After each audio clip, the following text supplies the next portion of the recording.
उतनी रात को शमशान में वेट कर रही थी कब वो कौवे उस मुर्गे की मांस खा के चले जाएंगे और वो उस मुर्गे की हड्डियां इकट्ठी करेंगी। वो रूम के सारे लाइट्स ऑफ करके चुपचाप रूम के कोने में बैठी रहती थी। उसे किसी चीज का डर लगा हुआ रहता है। तब उस तांत्रिक ने बोला कि लगता है जिस केक में तुमने वो हड्डियां मिलाया था वो केक।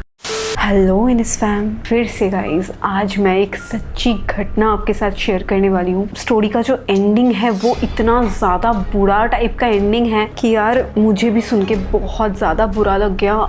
एंड सबसे बड़ी बात, ये जो स्टोरी है ना गाइस, ये इतना ज़्यादा रिलेटेबल है कि अगर आप इसको सुनोगे तो आपको ऐसा लगेगा आपके साथ भी या आपके आस पड़ोस में किसी के साथ भी ऐसा स्टोरी हो सकता है। एंड जब मैं इसको पढ़ रही थी ना, आई स्वेयर मुझे गूज़बम्प्स आ रहे थे यार। सो अगर आप बहुत ज़्यादा डरते हो देन मैं आपको बोलूँगी इस वीडियो को अकेले बैठ के मत देखना, क्योंकि आज की वीडियो में मैं डिस्कस करने वाली हूँ ब्लैक मैजिक के बारे में। इंडिया के बहुत सारी ऐसी जगहें हैं जहाँ पे आज भी ब्लैक मैजिक बहुत ज्यादा पॉपुलर है। तो चलिए स्टार्ट करते हैं आज की। गाइस, आज की जो स्टोरी मैं आपके साथ शेयर करने वाली हूँ वो मेरी ही एक एनएस फैम ने मुझे मेल के थ्रू शेयर किया है, but due to privacy reasons मैं उसका नाम नहीं लेना चाहती वीडियो में। तो आज की वीडियो में हम उसको रिया बोल के बुलाएंगे, ठीक है। ये स्टोरी है प्रिया की, जो रिया की ही बड़ी बहन है। 2003 में प्रिया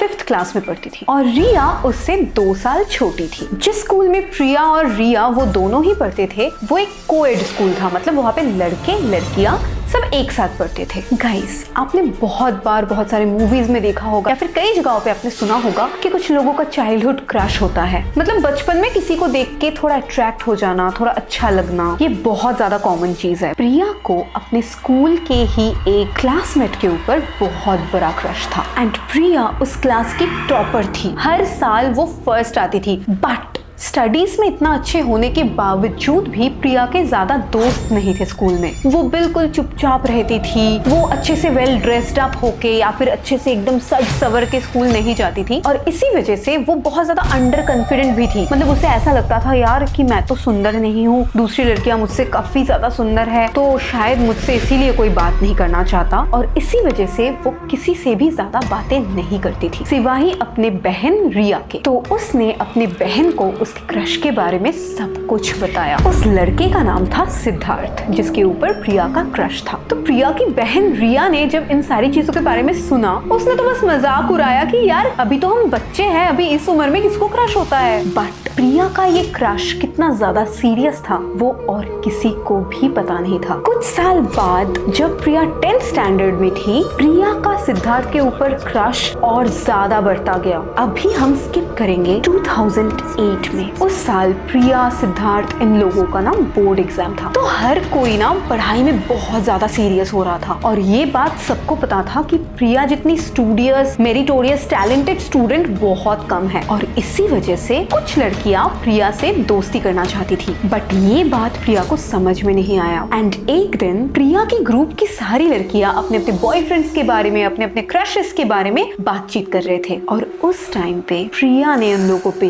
ट्रस्ट करके उसका जो सिद्धार्थ के ऊपर क्रश था सबको सब कुछ बता दिया। वो लड़कियां मन ही मन में तब सोच रही थी कि सिद्धार्थ इतना ज्यादा हैंडसम लड़का है, उसके ऊपर तो स्कूल की सारी लड़कियां मरती है और प्रिया जैसी पढ़ाकू एकदम शाई लड़की को सिद्धार्थ तो कभी भाव भी नहीं देगा। बट फिर भी उन लोगों ने प्रिया को बहुत ज्यादा मोटिवेट किया कि प्रिया तुम्हें तो सिद्धार्थ को ये सारी बातें बोल देना चाहिए। तुम क्लास 5 से अभी भी उसको इतना ज्यादा लाइक करते हो, ये तो बिल्कुल ट्रू लव है, ये तो सच्चा प्यार है। और जहाँ पे ट्रू लव होता है ना, वहाँ पे इतना ज्यादा सोचने की जरूरत ही नहीं है। हम लोग तो श्योर है अगर तुम जाके सिद्धार्थ को बोलोगे तो सिद्धार्थ तो एकदम खुशी से पागल हो जाएगा और तुमको तुरंत अपना गर्लफ्रेंड बना लेगा। ये सब बात सुनने के बाद प्रिया को सच में ऐसा लगा कि अगर वो सिद्धार्थ को प्रपोज कर देगा तो शायद उन लोगों की लव स्टोरी स्टार्ट हो जाएगी। तो प्रिया ने अपने उन सारे फ्रेंड्स लोगों के साथ बैठ के प्लान बनाया कि वो कैसे कैसे सिद्धार्थ को प्रपोज करेगी। प्रिया की एक दोस्त ने बोला कि तुम्हें तो रोजेस लेके आना चाहिए, दूसरे दोस्त ने बोला कि तुम्हें तो एक बड़ा सा कार्ड लेके उसको प्रपोज करना चाहिए। तो प्रिया ने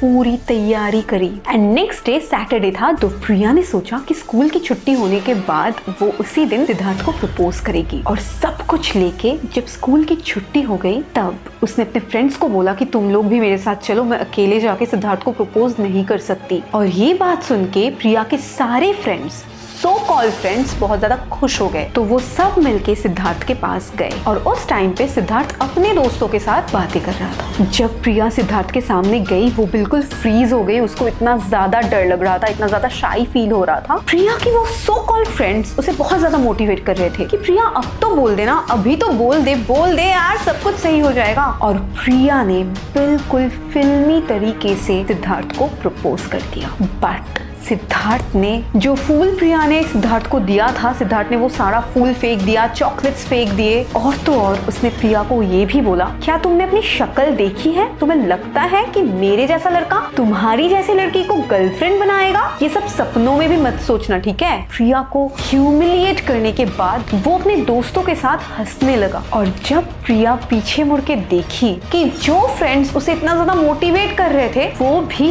हंस रहे थे उसके ऊपर, ये सब देख के प्रिया रोते रोते भाग के स्कूल से घर चली गई। बट इसके बाद से प्रिया अपनी स्टडीज पे बिल्कुल भी कंसंट्रेट नहीं कर पाती थी। जब भी वो स्कूल में जाती थी उसे इतना ज्यादा बुरा लगता था कि हर कोई उसे देख के हंसता रहता है। इस वजह से उसने स्कूल जाना तक बंद कर दिया और इन सारी चीजों के बारे में वो बस रिया को बताती थी। इन सारी चीजों की वजह से ना धीरे धीरे उसका पढ़ाई से बिल्कुल मन उठ गया और वो और ज्यादा डिप्रेस्ड होती गई। वो एक ही कमरे में अपने आप को एकदम लॉक करके रखती थी। उसके मम्मी पापा सोचते थे कि वो रूम को लॉक करके पढ़ाई कर रही है। ऐसा चलते चलते कुछ ही दिनों में उन लोगों का टेस्ट एग्जाम आ गया। एंड गाइस, उस टेस्ट एग्जाम में प्रिया ने बहुत गंदा स्कोर किया। जो प्रिया हर साल टॉप करती थी वो इस टेस्ट में एक सब्जेक्ट में फेल तक हो गई। और ये रिजल्ट देखने के बाद प्रिया के मम्मी पापा बहुत ज्यादा शॉक्ड हो गए। एंड प्रिया तो इतनी ज्यादा सैड हो गई, वो अपना ये रिजल्ट बिल्कुल भी एक्सेप्ट नहीं कर पाई। जिस दिन रिजल्ट आउट हुआ उसी दिन उसने रूम को लॉक करके अपना हाथ काट भी लिया था। पर कुछ ही देर में प्रिया की मम्मी को ऐसा लगा कि प्रिया आज रूम लॉक करके क्या कर रही है, अभी तो पढ़ाई भी नहीं कर रही होगी। तो प्रिया की मम्मी जल्दी से उस रूम के सामने आती है और दरवाजे पे जोर जोर से नॉक करने लगती है। उन्होंने प्रिया के पापा को भी बुलाया। उन दोनों ने मिलके उस दरवाजे की लॉक को तोड़ दिया और उन्होंने देखा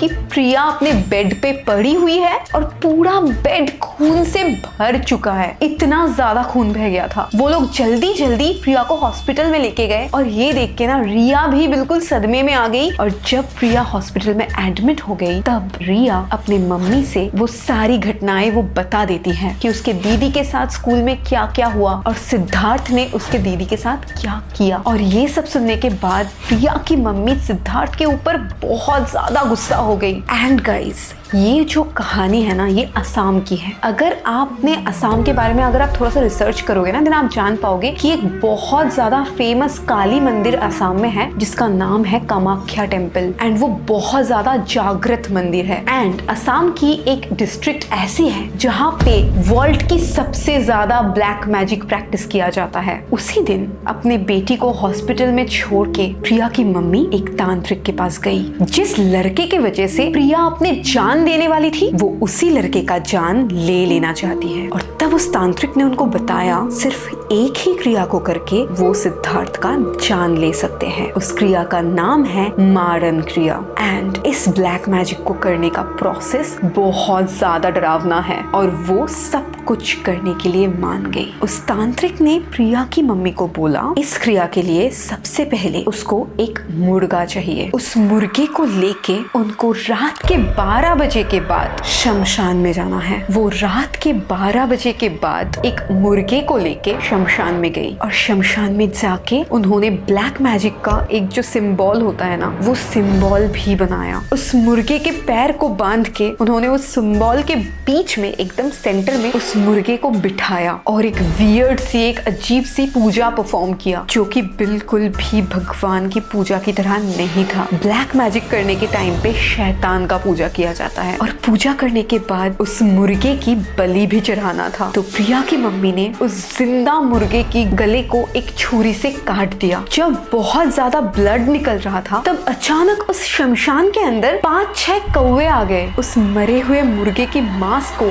ठुकरा ठुकरा के खा रहे थे। प्रिया की मम्मी को तांत्रिक जी ने बता दिया था कि उस मुर्गे की 1-2 हड्डी उन्हें बचा के लेके जाना है। तो प्रिया की मम्मी उतनी रात को शमशान में वेट कर रही थी कब वो कौवे उस मुर्गे की मांस खा के चले जाएंगे और वो उस मुर्गे की हड्डियां इकट्ठी करेंगी। तो उन्होंने हड्डियां इकट्ठी किया और वो घर चली गई। 2-3 दिन बाद प्रिया को हॉस्पिटल से छुट्टी मिल गया। प्रिया की मम्मी ने इस ब्लैक मैजिक वाली बातें किसी को भी नहीं बताया। उसी वीक में प्रिया का बर्थडे भी था और उस दिन प्रिया की मम्मी ने बहुत प्यार से एक बड़ा सा केक बनाया और उन्होंने प्रिया को बोला कि जो भी हुआ है स्कूल में तुम सब कुछ भूल जाओ और तुम स्कूल में ये केक लेके जाओ, ये केक तुम सब में बांट देना। तो प्रिया की मम्मी ने ना केक का छोटा छोटा पीसेस करके ही एक पैकेट में पैक करके स्कूल के लिए भेजा था। बट उन्होंने प्रिया को बोला था कि सिद्धार्थ के लिए मैं एक बड़ा सा पीस पैक करके दे रही हूँ, तुम स्पेशली यही पीस सिद्धार्थ को देना। प्रिया ने भी सोचा कि उसे भी लेट गो कर देना चाहिए, जो भी हुआ है पास्ट में उसे भूल जाना चाहिए और अपने लाइफ में मूव ऑन करना चाहिए। उसने सारे फ्रेंड्स को वो छोटा छोटा केक का पीसेस दिया और उसने जाके सिद्धार्थ को वो बड़ा सा स्पेशल वाला पैकेट दिया जिसमें एक बड़ा सा केक का पीस था। और वो केक का पैकेट देख के सिद्धार्थ को अंदर ही अंदर गिल्टी फील हुआ कि उसी के वजह से प्रिया का रिजल्ट खराब हुआ। प्रिया ने अपनी जान देने की कोशिश की बट फिर भी प्रिया सब कुछ ठीक करना चाहती है। और ये देख के सिद्धार्थ बिल्कुल मेल्ट हो गया और उसने सोचा कि प्रिया का बर्थडे केक तो सबसे पहले प्रिया को ही वो खिलाएगा। तो जो केक प्रिया सिद्धार्थ के लिए लेके आई थी, सिद्धार्थ ने उसी केक को अपने हाथों से प्रिया को खिला दिया। एंड गाइस, आई होप कि आपको याद होगा ब्लैक मैजिक करने के टाइम पे जिस मुर्गे की बलि चढ़ाई थी, उस मुर्गे की 2-3 हड्डियां वो अपने घर में लेके आई थी। सिद्धार्थ के लिए स्पेशली जो केक का पीस उन्होंने कट किया था, उन्होंने उसी हड्डियों का पाउडर मिला के मिक्स कर दिया था। बट प्रिया को ये बात पता नहीं थी। वो केक खाने के बाद से ही प्रिया को बहुत ज्यादा अजीब फील हो रहा था, तो उसने जल्दी से स्कूल से लीव ले लिया और वो घर चली गई। और घर जाने के बाद से प्रिया बिल्कुल बदल गई। वो किसी से भी बात नहीं कर रही थी, वो रूम के सारे लाइट्स ऑफ करके चुपचाप रूम के कोने में बैठी रहती थी। उसे किसी चीज का डर लगा हुआ रहता है। प्रिया कभी कभी बहुत जोर जोर से चिल्लाती थी बचाओ बचाओ करके। जब उसके मम्मी पापा उससे पूछते थे कि क्या हुआ है, तब प्रिया बताती थी कि मुझे अभी अभी यहाँ पे कोई दिखा। प्रिया को अजीब अजीब साया दिखाई देता था, प्रिया को अजीब अजीब आवाजें सुनाई देती थी। कुछ दिन बाद से प्रिया ने खाना खाना भी बंद कर दिया और ऐसे ही धीरे धीरे उसकी तबीयत बहुत ज्यादा खराब हो गई। वो इतनी दुबली हो गई कि उस टाइम पे जो भी प्रिया को देख रहा था वो पहचान नहीं पा रहा था। प्रिया के पेरेंट्स ने इतने सारे डॉक्टर्स को दिखाया बट डॉक्टर्स भी कुछ नहीं बता पाए कि उसे क्या हुआ है। तो एट लास्ट प्रिया की मम्मी उसी तांत्रिक के पास फिर से गई और जब उन्होंने तांत्रिक को सब कुछ बताया तब उस तांत्रिक ने बोला कि लगता है जिस केक में तुमने वो हड्डियां मिलाया था वो केक प्रिया ने ही खा लिया। ये सुन के वो बिल्कुल शॉक्ड हो गई और भागते भागते घर गई और तुरंत प्रिया से पूछा कि क्या प्रिया ने वो सिद्धार्थ वाला केक खा लिया था। प्रिया ने बताया कि हाँ, उसने वो केक खाया था। और ये बात सुन के उसकी मम्मी की पैरों तले जमीन खिसक गई। वो प्रिया को लेके जल्दी से उस तांत्रिक के पास फिर से गई बट तांत्रिक जी ने बोला जिसके ऊपर एक बार ये ब्लैक मैजिक हो गया है उसको बचाना मुश्किल ही नहीं नामुमकिन है। प्रिया की मम्मी ये बात सुन के बिल्कुल टूट गई और वो घर आके प्रिया के पापा, प्रिया की बहन रिया सबको बताया कि सारी गलती मेरी है, मेरी वजह से आज मेरी बेटी की जान चले जाने वाली है। बट तब तक बहुत देर हो गया था। अचानक से प्रिया की मौत हो जाती है और आज भी प्रिया की मम्मी खुद को माफ नहीं कर पाई एंड रिया आज भी प्रिया को याद करके रोती रहती है और वो भी अपने मम्मी को माफ नहीं कर पाई। सो गाइज, आपने सुन लिया कि ब्लैक मैजिक कितना ज्यादा डरावना हो सकता है। कोई भी इंसान अगर ब्लैक मैजिक करने में जरा सा भी गलती करता है ना तो वो काला जादू उसी पे बैकफायर कर सकता है और जानलेवा भी हो सकता है। जब मैंने ये स्टोरी सुना मतलब मुझे इतना ज्यादा डर लगा कि हाई स्कूल में ऐसी घटनाएं भी हो सकती हैं, मैंने जिंदगी में कभी नहीं सोचा था गाइस। तो आज का स्टोरी यही था, बहुत ज्यादा डिस्टर्बिंग था, आई नो, बहुत ज़्यादा डरावना था। अगर आपके साथ भी ऐसा कुछ हुआ है देन मेरे साथ मेरी मेल आईडी में ज़रूर आप शेयर करना, मैं आपकी स्टोरी भी ज़रूर पढ़ना चाहूँगी। तो आज का वीडियो इतना ही गाइस, मिलते हैं आपसे नेक्स्ट वीडियो में, तब तक के लिए बाय बाय, टेक केयर।